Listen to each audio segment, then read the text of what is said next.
La mejor música, siempre, aquí en La Tucumana. Todo lo que necesitas saber, pasan 34 minutos de las 9 de la mañana. Y también la palabra de nuestros protagonistas, por supuesto, la cuenta regresiva en el marco de las legislativas nacionales que se van a desarrollar el próximo mes de octubre. La palabra de los candidatos, las diferentes fuerzas políticas y, como decíamos, Franco, siempre todas las voces. Raquel Gracino es primera candidata a diputada nacional por Política Obrera. ¿Cómo le va? Raquel, hola. Bienvenida. Gracias, buen día a su audiencia. Bueno, es política para la clase obrera. Política para la clase obrera. Sí. Raquel, usted está llevando adelante la campaña y al mismo tiempo su trabajo como docente. Sí, absolutamente. Bueno, soy docente. De hecho, los compañeros que están conmigo en la lista, en segundo término está Diego Carrazán, que también es docente de secundario. Está Alejandra del Castillo, que es docente universitaria, investigadora del CONICET, que es un referente del movimiento de mujeres. Está José Kovac, que es un compañero, un trabajador independiente, que es un referente del movimiento de trabajadores desocupados.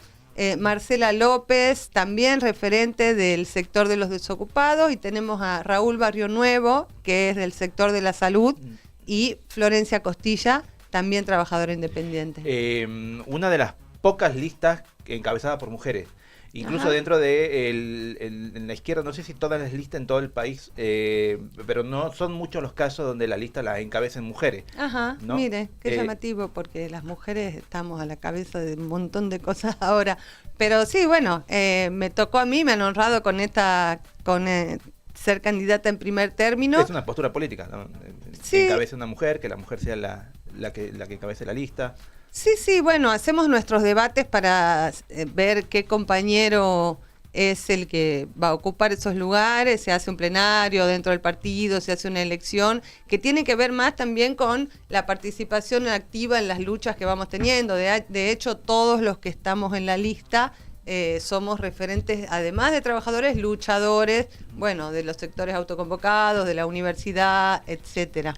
¿Y cómo llevar adelante esta campaña, ¿no? Ante, frentes que tienen un poderío importante, ¿no? Bueno, primero, creo que lo que nos diferencia no es solamente que estamos frente a ese poderío importante, sino que es el único partido que tiene un programa socialista y candidatos socialistas. Entonces, bueno, vamos a hacerle frente a ese poderío importante que está mostrando que ha llevado la situación económica, política, financiera, social del país a un derrumbe, ahora en medio de una crisis que se vuelve más explosiva con todo este escándalo por las denuncias de coimas, pero que no ha podido dar hasta el momento respuesta alguna a las necesidades acuciantes de los trabajadores, ni el sector que gobierna actualmente de La Libertad Avanza, ni tampoco el peronismo, que ha acompañado dentro del Congreso todo lo que venimos de gobierno de este sector de ultraderecha. Sin duda que este sector ha venido a profundizar el ataque, arrasando con los salarios, arrasando con las jubilaciones, arrasando con el presupuesto que se destina a salud, que se destina a educación, dejando de lado toda la obra pública. Bueno, un ataque en toda la línea a los que vivimos de nuestro trabajo. Y usted, además de referente política del espacio, es docente, como lo decía recién, y es testigo de la degradación del salario docente. Hoy hay que recordar que enseña en una escuela preuniversitaria, la Universidad de la UNT está de paro, 48 horas. Bueno, es una situación acuciante y además que es transversal a diferentes gobiernos y ahora se está profundizando todavía más. Sí, bueno, saludamos, de hecho hoy hay acciones de lucha del sector de los universitarios, yo también formo parte, bueno, y el único sindicato combativo que tenemos verdaderamente recuperado en la provincia, que es el sindicato de ADIUNT, que está llevando adelante, bueno, las acciones para darle un carácter activo a este paro. En la educación, como en todos los otros aspectos, por ejemplo, un maestro que recién se inicia llega a los 740.000 pesos cuando tenemos una canasta familiar que está en 2.500.000. Entonces, lo que está sucediendo, como en todos los sectores, es que los trabajadores optamos por tener 1, 2 y hasta triple empleo en el área de la docencia o en otros sectores que se busca trabajar en el ámbito no formal para poder llegar a fin de mes. Y sin duda también lo vemos reflejado en los padres, cómo se ha empobrecido la comunidad de los niños, las posibilidades que tienen para llegar a la escuela, escuelas completamente derruidas que de hecho las estamos sosteniendo con bingo, con rifas que hacemos entre docentes y padres para comprar pizarrones, para poner en condiciones los baños,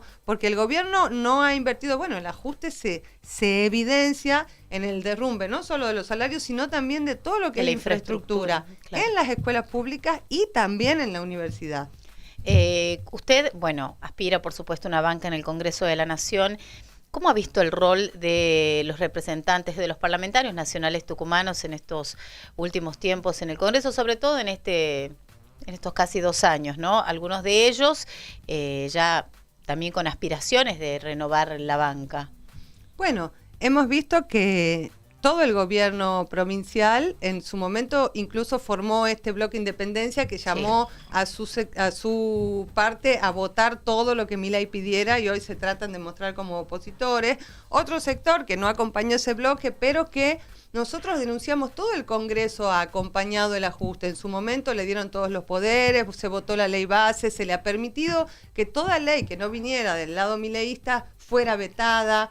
Acompañados, por supuesto, el Congreso, los gobernadores con peluca, por toda la burocracia sindical para dejar pasar este ataque histórico a nuestros derechos como trabajadores. Nadie ha hecho oposición. Ahí es donde nosotros decimos, bueno, lo que propone Política para la Clase Obrera, que atiende a las necesidades acuciantes de cualquier persona, que es un salario que cubra el costo de la canasta familiar, que está en 2.500.000, una jubilación del 82% de esa canasta, presupuesto para obra pública, presupuesto para salud, presupuesto para educación, no va a venir de esto que usted me dice, estos sectores que integran el Congreso. Sin duda la respuesta el gobierno actual no la está dando, porque si la tuviera o tuviera la intención ya la habría desarrollado, y los que gobernaron antes tampoco, que fueron los que nos trajeron hasta acá. Entonces ahí es donde Política Obrera dice, bueno, es necesario hacerle frente, hay que dar una respuesta desde los únicos que podemos organizarnos para dar estas soluciones, que somos los trabajadores, los que vivimos de nuestro propio trabajo, poniendo en pie un partido que represente a nuestra clase, desarrollándolo para ir a hacer frente a esta crisis, a este derrumbe, a esto donde ahora algunos toman distancias para no quedar pegados, pero que inexorablemente nos va a llevar a una situación peor. En ese marco se dan luchas, las vemos todo el tiempo, ¿no? Del sector de jubilados, desde los docentes, en el Garham, desde los sectores estos que defienden la ley de discapacidad, en metalúrgico, hay despidos a mansalva, suspensiones, pero no hay un gran descontento, pero todavía no hay una respuesta de conjunto. Bueno, nosotros tenemos la convicción de que eso va a llegar más temprano que tarde, porque, bueno, siempre toda situación tiene un límite y algún detonante va a hacer que emerja una respuesta que va a ser urgente, rápida, veloz y en línea recta. La forma de hacer política, de hacer campaña, ha cambiado, evidentemente, y hay como dos visiones contrapuestas, a grandes rasgos, más o menos dos visiones contrapuestas, porque desde La Libertad Avanza insisten en que los nuevos tiempos obligan a la dirigencia política a dar la batalla, como ellos llaman la batalla cultural, desde el terreno de lo digital. Y me imagino que habrá escuchado la respuesta de Osvaldo Jaldo diciendo, nosotros los peronistas insistimos en que la batalla se la tiene que dar en el territorio y apostar a una política más territorial. Para ustedes, para el espacio político, para Política para la Clase Obrera, ¿cuál es el terreno hoy donde se deben seguir disputando esos sentidos, esa batalla cultural, esa batalla ideológica? ¿A dónde se tiene, cuál es el terreno para dar esa batalla? Creo que tenemos que ocupar todos los terrenos que podamos y que estén a nuestro alcance, por supuesto, de nuestros medios, pero sí creemos que tenemos que ir a dar ese debate con los trabajadores. En la mayoría, en lo que más se pueda, vamos a desarrollar nuestras campañas yendo a los distintos núcleos que tenemos, a las barriadas, haciendo reuniones con sectores de trabajadores, para poder ir a explicar esta crisis, que lo que viene a proponer, ya sea por medios digitales o en el territorio, tanto el sector de La Libertad Avanza como el peronismo, no es una salida, porque lo que vemos claramente es que ninguno está ofreciendo una salida a la crisis. Podrá cambiarse la correlación de fuerzas en el Congreso con estas elecciones, pero esto no va a traer una solución al problema acuciante que tenemos. Para encontrar y darle curso a una salida efectiva para los que vivimos en nuestro trabajo, es que vamos a ir a hacer poder explicar, poder llegar a todos los sectores de trabajadores para decir, bueno, no hay más chance con la opción que estamos teniendo. Está visto que el Congreso no solo no ha podido dar soluciones, sino que ha acompañado el derrumbe, el caos en el que nos encontramos. Entonces, bueno, es necesario poner de pie una fuerza efectiva que no puede ser otro que un gobierno de trabajadores, que es lo que decimos, bueno, del socialismo. Hay que transformar, dar vuelta, cambiar el régimen y el ordenamiento político y social de nuestro país para poder obtener esto que nos corresponde. Consultarle a Raquel en el marco de la campaña, de charlar con la gente, del día a día, ¿no? Bueno, uno escucha varios testimonios, gente que dice, bueno, a ver, le vamos a dar más tiempo, gente que dice yo no lo voté, gente que dice lo voté y me arrepiento. ¿Cuál es el panorama? ¿Cuál es el termómetro más allá de la comunidad universitaria, más allá de estos temas tan importantes y tan sensibles de los que estamos hablando? Bueno, esto que te decía, el descontento está porque uno lo Sí. percibe, como vos decís en todas las conversaciones que uno tiene, pero todavía no hay una reacción, ¿no? Bien. Por un lado sí se manifiesta en el enorme abstencionismo, que es un repudio a las políticas de los partidos ya conocidos, pero a la vez todavía no hay como esta certeza de decir, bueno, vamos por otro camino porque nadie está O basta. ofreciendo una salida, basta. Bueno, esto es lo que nosotros decimos, hay que decir basta. Hay que ponerle un corte y ver, hay que hacer un análisis crudo de la realidad en que uno se encuentra y poder decir, por este camino no vamos a una salida, el que ofrece la libertad avanza, que ¿qué está ofreciendo? Una reforma laboral, o sea, además de la crisis en cierne, la gente que los eligió en contra de lo que era la corrupción del gobierno anterior, ahora se encuentra con que, bueno, posiblemente estamos ante otro gobierno de ladrones, bueno, que está mostrándose ahora, está en el tapete con todo esto de las coimas y todo lo que pueda derivar, porque esto recién empieza. Entonces, esta gente que ya no cree en ninguna de las fuerzas políticas, bueno, es cierto, están en lo correcto, pero es necesario construir y desarrollar una alternativa que es de conjunto y que va a ser inexorablemente la unión de las luchas por estos derechos que queremos conquistar, que tienen que ver con el salario, con las jubilaciones, con la educación, con la obra pública, con el trabajo, porque bueno, también tenemos esas situaciones desesperantes de enorme cantidad de suspensiones, de despidos. Es necesario dar una respuesta de conjunto.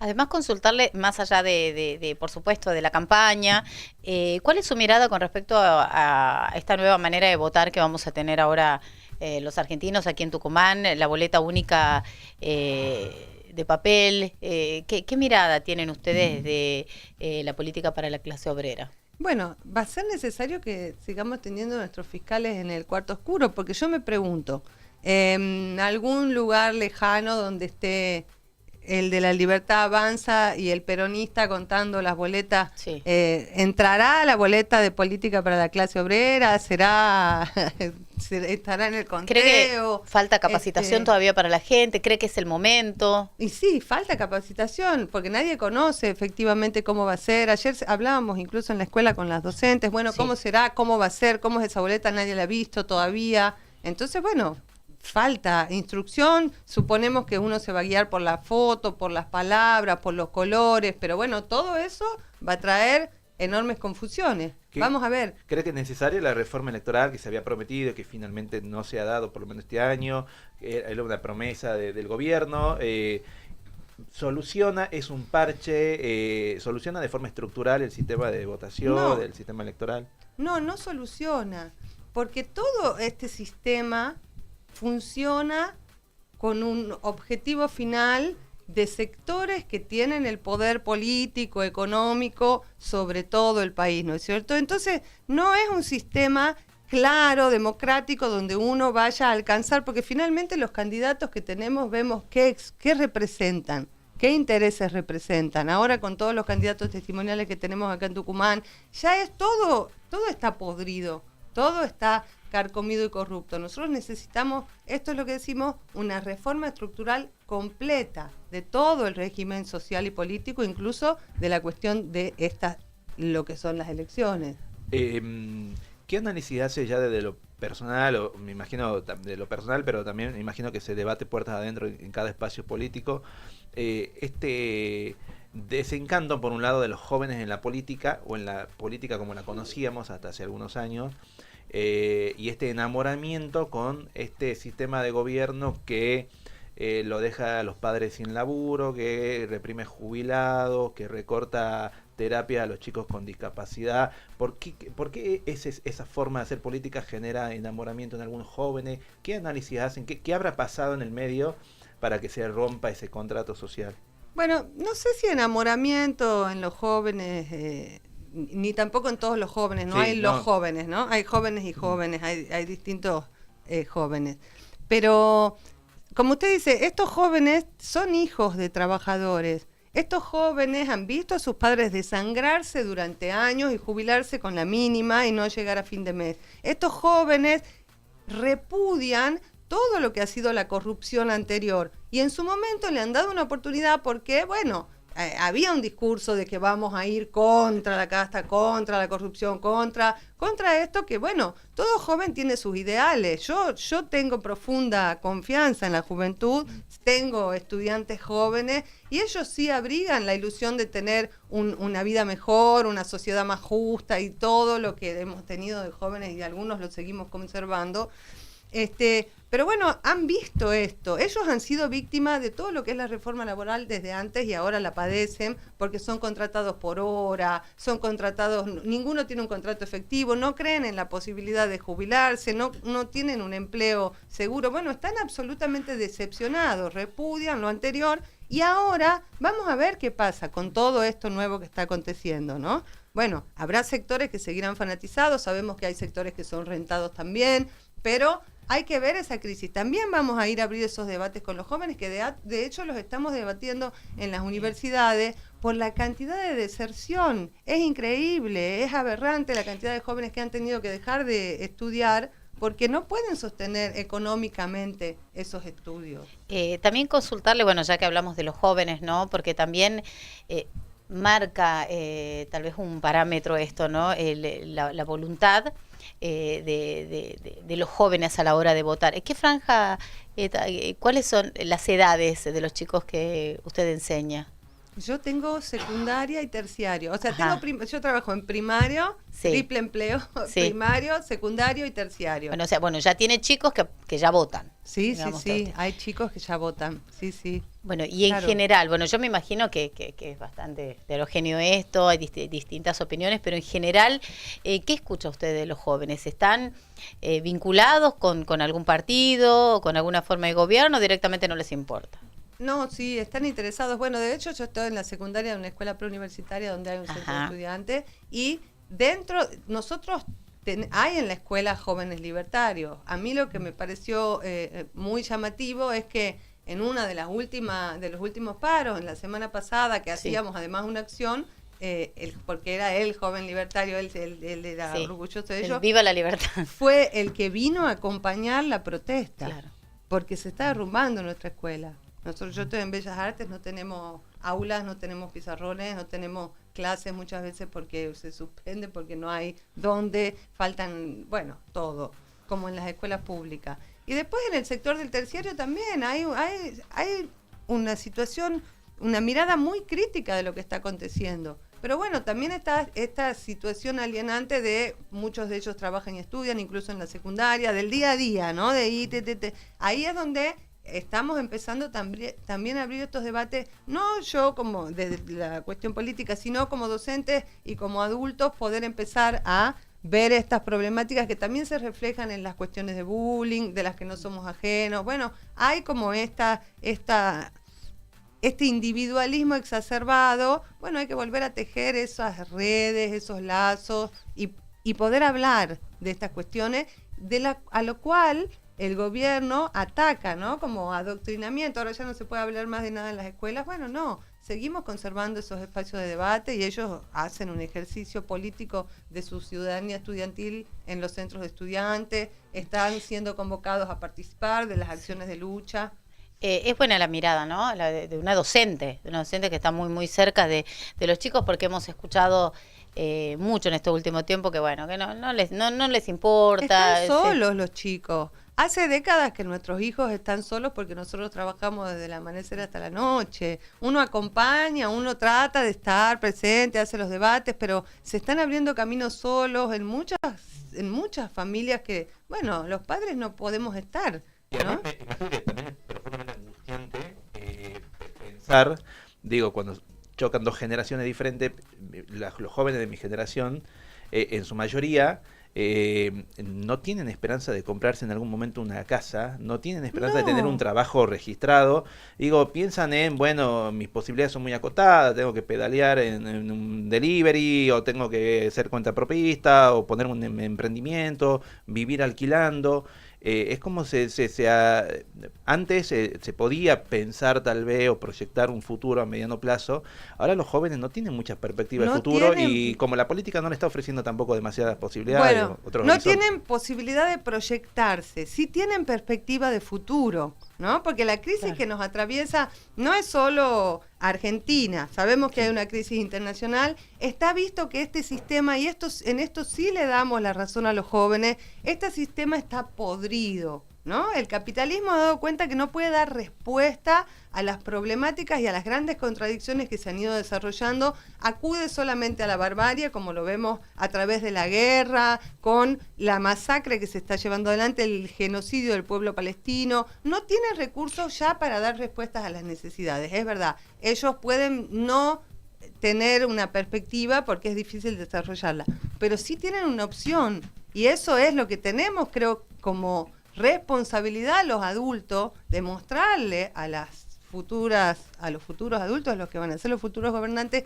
que sí hay una perspectiva, hay que construirla, hay que organizarse para ir a defender esas posibilidades de tener trabajo genuino, de tener jubilaciones que puedan llegar a fin de mes, ya que sus padres no pudieron. Bueno, ir a luchar para conquistar esto que proponemos desde, en nuestro caso, política para la clase obrera, pero que es el socialismo. Un gobierno de trabajadores con una transformación. Lo demonizan, ¿no? Está demonizado. Por supuesto que está demonizado. Claro, hay grandes intereses en toda la historia de la humanidad que vienen demonizando. Pero hoy por hoy, ¿no? El discurso, hablando del gobierno nacional, ¿no? Sí, está institucionalizada la idea de que ir a la universidad no sirve para nada, que vos podés desarrollarte solo, que no necesitas de tu comunidad, no necesitas de todo el tejido social, que cada uno se salva solo, es la idea del individualismo, ¿no? Sí, el individualismo. Vos fíjate cómo te la arreglas para sobrevivir, el Estado no tiene por qué bancarte la educación, ni la salud, ni los medicamentos, ni las jubilaciones. No, y hemos escuchado, declaraciones mucho más graves, o sea, el Estado no tiene que hacerse cargo de tu hijo discapacitado, o sea,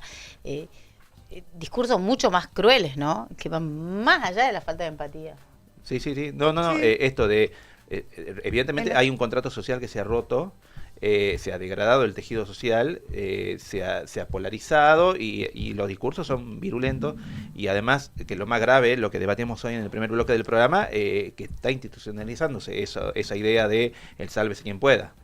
El ataque directo, pero también en ese ataque sin duda hay un temor, porque ellos también, así como ahora toman distancia en el Congreso los distintos espacios, incluso se quiebra dentro de la Libertad Avanza porque no quieren ser arrastrados por este torbellino, ellos también temen a la reacción de esto que decíamos, bueno, las problemáticas acuciantes de nuestra clase, salario, trabajo, educación, salud, bueno, han llevado a luchas que por ahora son parciales, ¿no? Que son, por supuesto, trabadas por la propia burocracia sindical en todos los aspectos, pero sí temen a esta organización de conjunto también, sin duda, porque esto en algún momento va a irrumpir y, bueno, eso es lo que buscamos, que sea coordinado, va a tener que ser autoconvocado por fuera de todas estas centrales que paran y bueno, ir a darle la batalla a esto que supuestamente está institucionalizado del ataque. Ellos demonizan, por supuesto, porque creo que es a lo que más le temen, a la irrupción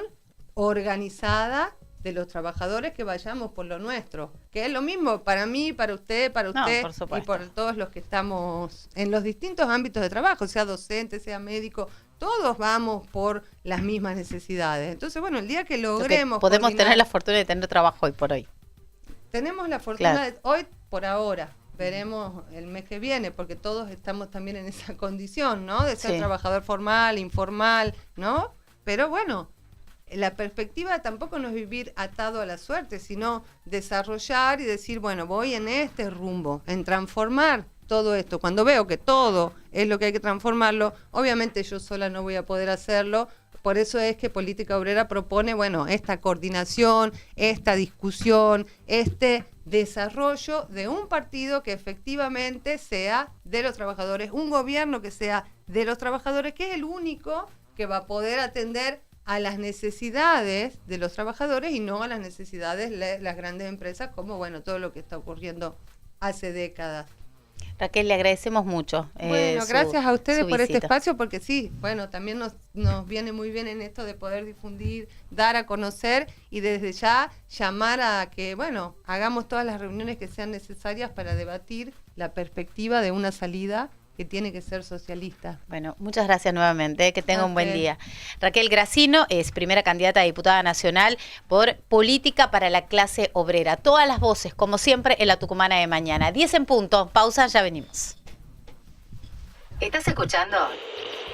La Tucumana FM. Enseguida volvemos con más programación.